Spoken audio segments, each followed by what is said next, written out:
Ho, ho, ho, ho! What's good, everybody? Happy New Year. This is the Early Edge. Can you believe this is our third New Year's Day on the air? And, man, I hope it's going to be 30. Welcome to everybody in the Early Edge universe, the Early Edge family. I'm your boy, the coach, and we are so privileged and honored to be your sports betting brand of record, empowered, as always, by the almighty SportsLine, the best value in all sports betting, and it's not close. Now, what do I always say here at the brand? We're just trying to win more than we lose. We live in reality. And yesterday, another solid day at the brand, 5-3. However, AB, he stunk yesterday. He was terrible yesterday. And we're going to handle that in a matter of moments. But as you know, a busy day at the brand. Busy day at the brand. So in addition to our morning show right here, we go for a full hour at noon Eastern time. We break down every single 1 o'clock game, every single 4 o'clock game. Then, of course, tonight at 7:30 p.m. Eastern time, it is Early Edge Live as we count down to Sunday Night Football. Now, there's a lot of new things that are starting this year at the brand. And this one we are excited about, and you guys made it happen. So many of you said, hey, Coach, you guys let me, I want a lot of money today. Can I pay it forward? Can I give it to a charity of your choice? So here's what we've done. We love St. Jude, and we love all of you. So here's what we're going to do. We have a QR code. We're going to show it every single day. It is live right now. And if you have a good day, a good week, a good month, you can go in there and just drop something into the charity bucket. Then at the end of the year, we're going to present a big old fat check to St. Jude's, and all of us will be a part of it, and all of us can share in the joy of helping out those poor little kids that need our help. And we're going to do it the fun, old-fashioned way. We're going to earn it. So with that being said, housekeeping out of the way, let's bring in for the first time in 2023 the stars of the show. And look at this, ladies and gentlemen. He runs everything NFL at SportsLine, and he's here for show number 1.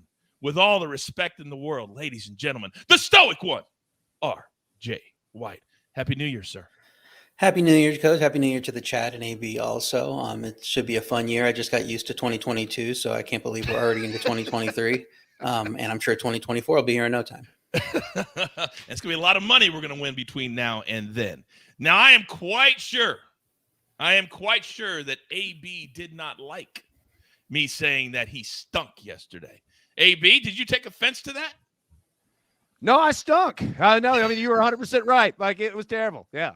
So if you have, I think we need to start something that it can't just be about the chat donating. It can't just be about us donating. I think we need to institute a fine system that if you give out a pick that is so bad, stinks so bad, we throw $5 into the charity bucket. What do you think? I think it's a great idea, and it also sounds like, this could be trouble for me.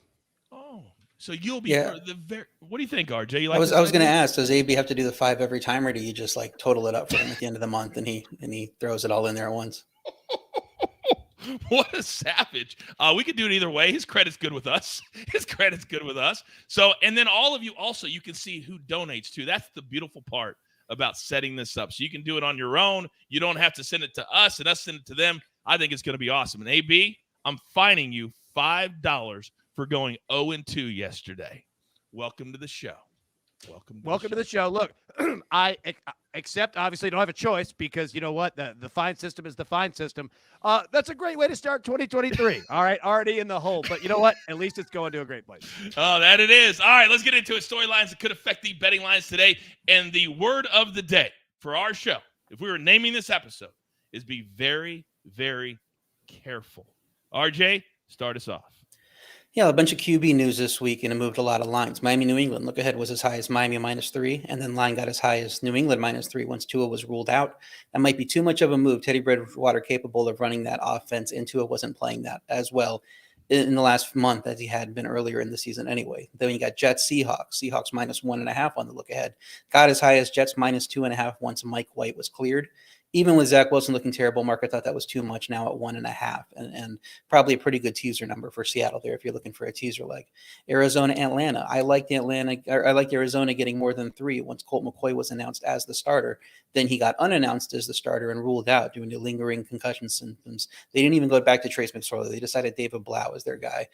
Just signed off the practice squad a few weeks ago once Kyler Murray was hurt. Line moved up to 6 with that news. That is a lot of points for the Falcons to be laying. The Falcons are not that good of a team. Maybe they can just run the ball and cover anyway. San Francisco, Vegas. San Francisco -4.5 on the look ahead. 4.5 on a look ahead. Open it's -6. Then the news Vegas would sit Carr because they're worried about not wanting to pay him and him getting injured. Move the line all the way up to -10. A little bit of a drop. I think it's 9.5 in most places now. Now, the drop from him to Jarrett Stidham is likely worth more in a vacuum, but the thinking is Stidham might know the offense a little bit coming from New England with McDaniels. But it is hard to play a ton of points on the road, even with the team as good as San Francisco. So once you get to 10, it's a lot to ask. Then you get New Orleans, Philly. Was 7. It seemed potentially Hurts could return, and the line moved down to 5.5, thinking maybe that was tied to that news. Then he got ruled doubtful, but it stayed at 5.5 despite him being ruled doubtful. So interesting there. I can believe the Saints are finally getting Marshawn Lattimore back, so we'll see if that line moves any more before kickoff.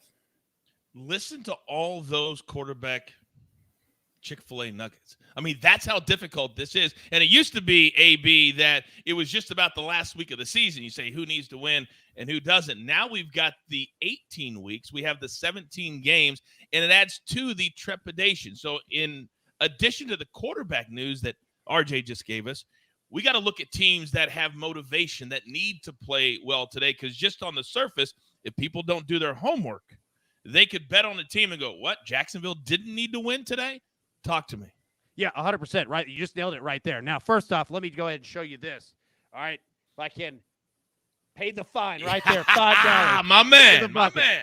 So we're good to go. All right. Yeah, like Jacksonville. All right. So on the road against the Houston Texans, we know Week 18 next week at home against the Titans will settle the champion of the AFC South and getting to the playoffs. So how much do they really care this week? Now, they might start other guys, but they might not go the full game, right? Like they might take a step back in the second half, whatever, right? So just be careful with that. We saw it with the Titans against the Cowboys on Thursday night. So, this week 17, the week before the final week, can be scary. Look, RJ brought it up in regards to Jarrett Stidham and the Raiders, all right, going up against the 49ers, all right? What if the 49ers get up big, okay? Like that could change the way that they approach the game in terms of offensively. Like they're already going to be conservative with Brock Purdy, but it might lead to more running the football, right? Like, so understand, like it's going to affect these games. It's going to affect spreads. It's going to affect totals, and it's going to affect prop bets. So like you guys both just said, be very careful this week. The good thing is next week coming into it, you will absolutely understand which games to hit and which games to stay away. And I just encourage you to turn on your notifications so you watch our show at noon, so you watch our show at 7:30. We will do all the work for you. You just got to come and watch. And hashtag it pays to watch live. AB, thank you very much. All right, let's get into our board for the day. And you know that to pay my cappers, it's very, very, very expensive. So we got to hear from one of our incredible partners. And we are back. Those watching on YouTube, this is The Early Edge. Listening on Apple or Spotify, Happy New Year to everybody. One play. And props are live now on SportsLine, and you guys are loving it. So one play today. Drake London over 58.5 receiving yards, -111. Just a really good matchup. These are two teams that absolutely don't care about the outcome. So let's air it out. Let's have some freedom. Let's have some fun down there in Atlanta. So we'll take Drake London over 58.5 receiving yards. Speaking of fun, we are very excited to partner with Caesars today for a brand new little boost that you can play with all of us. And my cappers put it in, put their plays in. We put it all together, and it looks a little something like this. How about plus 900 on the same game parlay? Let's call this a mini goose or a mini donkey. We'll go Green Bay -3. Justin Jefferson, you know who that one came from. Aaron Rodgers total over 255.5 against those same Vikings. And A.J. Dillon total receiving yards over 13.5. You put it all together, little plus 900 for your viewing pleasure. All right, now somebody in the chat said RJ White needs his own show. I've been saying that for years. Coach, do we put that on before or after the Larry Hartstein show at 3:30 in the morning? The ratings for that one have been off the charts. You put it on a little earlier because I'm sure with my voice I'm putting people to sleep. So I'll put you to sleep around 11 p.m. midnight, and you can go to sleep listening to this voice. Dude, if you got 5 hours straight of just RJ White, it would be an electric factory. That show would legitimately, it would be great. What if we added him to the Calm app? You're going through, RJ White tonight. Yeah, that's who I think. RJ White. All right. We are fired up for our picks today. We have done the homework. We have looked at the different scenarios, and we believe we have the best bets that you could possibly get on a New Year's Day morning. So, RJ White, if you don't mind, sir, you are the first person in 2023 to make a pick on the early edge. Let's go. Yeah, we talked about motivation factor. I like Jaguars -3, even knowing that their focus is probably on next week. They could still win the wild card and lose next week if they if they lose next week and win this game. So this isn't just a throwaway game for them. The lines come down to 3 because I think people are questioning the motivation. I think it should be at least Jaguars -7 if they're trying. And Schefter reported this morning that they are going to go all out. Now Peterson has said in the past with the Eagles and then sat people. So to me, might want to take that with a grain of salt. But I think this Jaguars offense has been hot. Only scored 19 Thursday, but bad weather against an elite defense. Trevor Lawrence and Trayvon Walker both expected to play. Houston finally got its win. Can't risk losing the number 1 pick. So Jaguars, I think, are more motivated here anyway, and I would make the line a lot higher. So I like Jaguars -3. I like Dolphins Patriots to go over 41. Bridgewater, like I said earlier, capable of running the offense. The top 4 New England cornerbacks are hurt. 2 of them are out. 2 of them are questionable. And I think it's going to be pretty easy for Tyreek Hill and Jalen Waddle to do what they want to in that offense. Miami's defense has allowed 31.5 points per game on the road. They are also 29th overall in interception rate. And Mac Jones has thrown 1 pick in the last 7 games. So I think New England's offense could come alive here, even though they dealt with some injuries on the offensive side of the ball as well. I think a lot of those players are going to play. Third play is Russell Wilson over 13.5 rushing yards. Wilson had a season best 57 yards versus Kansas City in the first game on just 4 carries. He had long rushes of 11, 13, 14, and 19 yards. He's hit 17 rush yards in 3 straight and in 8 of his last 11. And the last time the Chiefs did not allow 15 rush yards in a game to a quarterback was in week 7 when they were playing the statue Jimmy Garoppolo. So he's not going to run for a lot of yards anyway. So I like Wilson to get above that number here. You are too much. If you notice, though, RJ targeted games that matter, players that matter. If you saw overnight, Russell Wilson said, I'm going to redo everything that I do in my pregame preparation, my preseason preparation, and he's motivated to play today against the Chiefs. Now, RJ is going to be back in a moment. You want to hang tight till the end of the show. I promise you that. Now, AB, I just said we're attacking games. We attacked the Broncos game already from one direction, but you like it from a different direction. You're up. Yep, I do. We're going to take the Broncos team total over 15.5 today for everything you guys just laid out, right? Like we saw Jerry Jeudy and the other players come out and support Russell Wilson in regards to that. And you know what? I'm not sure that Nathaniel Hackett was really well liked in that locker room. I think that we're going to see a little bit of a boost. And look, it's 15.5 points. Like we're not asking for the moon here, all right, against Kansas City, who, while they certainly have things to play for, the number 1 seed in the AFC, they've already wrapped up the division. And if they're in a, big positive game script up big, at halftime in the second half, we could get some garbage points here. So we're going to play that over 15.5. And then second, we're going to play Kirk Cousins, all right, over half an interception, the no-fly zone, because look, all the narratives we've talked about in this game, Green Bay has to win the final 2 games to get in the playoffs.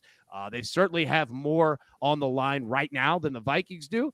But that being said, the Vikings are too good to get blown out by Green Bay. They might win the game. I have no idea. This is going to be a fun one. But we've seen this week, the Green Bay Packers secondary has called out Justin Jefferson, has called out Kirk Cousins, right? So look, Justin Jefferson saying, dude, throw me the ball. I'm going to torch these dudes. But Kirk Cousins is going to put one up in the air because he will attack those guys and be aggressive. So, yeah, play Kirk Cousins. He's throwing a pick today. If the football gods have any sense of humor today, Jair Alexander will make that pick for the Green Bay Packers because I need another interview from him after an interception. If you guys haven't seen last week, just go and watch it. Just next level entertainment. Coach, one thing real quick. Understand, we're talking about narratives here. Justin Jefferson, 209 yards away from setting the NFL single season receiving record. Okay. So it's going to be a little math here that you're going to have to do today. Pay attention to the yardage that Jefferson gets. If he doesn't go for 209 yards today, understand next week they will throw him the ball 500 times, right? Like they're going to work to get him that record. So pay attention to that this week. And then the minute Justin Jefferson's numbers come out for next week, jump on that prop because they'll give him every opportunity to get that record. There is no question about that. No question at all. And also you look at it, and the Vikings still have a whole lot to play for. Number 1 seed. They've had the division locked up for a minute, but they still very much seeding, and also the number 1 seed still in play for them. So they have a lot to play for in addition to that record. AB, thank you very much. Now, too tired to bet, says Coach. We need a big parlay hit for the new year. Well, we just gave you the boost, but how about a straight parlay? Because we talk about motivation. We talk about teams that want to show up today that may have numbers that are kind of, I don't like it very much. Giants, 5.5. Who wants to lay 5.5 with the Giants? But I think they win the game. So let's take them on the money line. Let's put another team with them. How about the Lions? Do they need to win today? I think they do. Lions, 2 wins, and they're going to the playoffs. Huge motivation. And I'm going to like that at plus 103.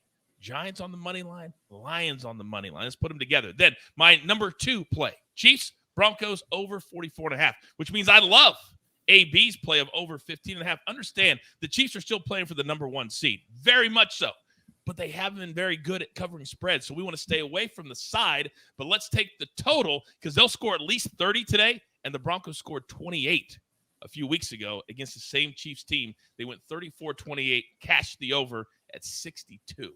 All we need is 45, and I love it. Now, RJ's gone. AB's gone.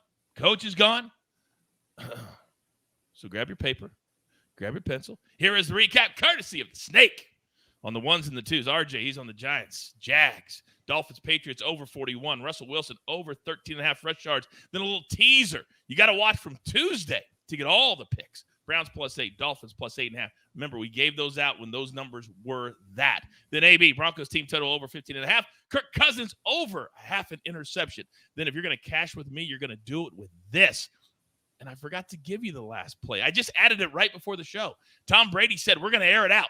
We're going to throw it a lot today. So let's go Tom Brady over 41.5 pass attempts, -120. They will throw it all day on a Panthers defensive backfield that is depleted. They're not good, and that's how you beat them. Then Broncos, Chiefs over 44.5. Then put together the Giants on the money line and the Lions on the money line, +103 for that 2-team parlay. Then one play from SportsLine itself, Drake London over 58.5 receiving yards, -111 in that Cardinals-Falcons game. Now, it's never too early to start looking ahead at a pivotal Week 18. RJ, what game or what team have you targeted for next week? Yeah, some books have look ahead lines out, some don't. But I did find one that has several lines up, and one of them I like is the Jaguars-Titans game. We know that game matters. Jaguars are favored by 6. I like the Jaguars to cover that. Tennessee's still incredibly beat up. I know they probably sat a bunch of people because their game didn't matter on Thursday, but they're not going to have their quarterback back. So I don't know that this line should be this low. Jacksonville expected to have Lawrence and Walker playing today. Like I said earlier, they're the much healthier team. I have Jacksonville as 7.5 points better than Tennessee on a neutral right now with Tennessee's quarterback situation. So then you throw this game in Jacksonville, it should obviously be higher than that. So even if Tennessee does get several injured players back, that's not going to be the quarterback. So it's not going to make up the gap there. Even if Derrick Henry might, move the line a point here, but it's not going to be that big. So I think the line should probably going to be 7 and maybe even more depending on how the injury report looks for Tennessee. So I would play Jaguars -6 right now if you have it available. And I did want to ask you about your Adam Schefter report, because I think part of the reason the Jags would go all out today is because they've been on such a good roll and they're in rhythm. You don't want to stop that with a really young team that is just tasting success for the very first time. Do you agree? Yeah, that's kind of how Schefter framed it in his report. He said they're building a winning culture there, and they don't want to disrupt that, by doing something like sitting in. They also could have finished with a winning record for the first time in a long time, if you finish 9-8. So that's all part of it too. But again, there's also that wild card factor of they could get into the game, and several things have to happen for them to get the wild card if they lose next week. But none of them are like completely out there. It's not like they need like the Raiders to beat the 49ers this week and things like of that nature. It's all pretty doable. doable stuff. So I believe the odds, the simulations put it at like a 2% chance of happening. And if that's the case, you're going to kick yourself if you don't play this one all out. And then you could have made the wild card in retrospect. So I think they got to go for it. You are damn right. And that last line right there is why I'm going to play the Jags minus the 3. Doug Peterson's a competitor. He's a competitor. He wants to win. He wants his boys to play hard. RJ, thank you very much. Happy New Year. AB, Happy New Year, brother. It's going to be a big year for us. Big year for us. And with that being said, there's only one thing left to do, and I believe you all know what that is. You've got your marching orders. Let's take all of these first tickets in 2023 straight to the pay window for my entire crew. Love them all. The stoic one, RJ White. Our 5-tool player, AB. Jake the Snake on the 1s and the 2s. I am the coach. Tell all your friends you've been looking for a sports betting brand that I can trust, that includes me, that makes me laugh a little bit, but always sticks together. There's only one. There's only one. It's right here at the Early Edge. Happy New Year. Good luck.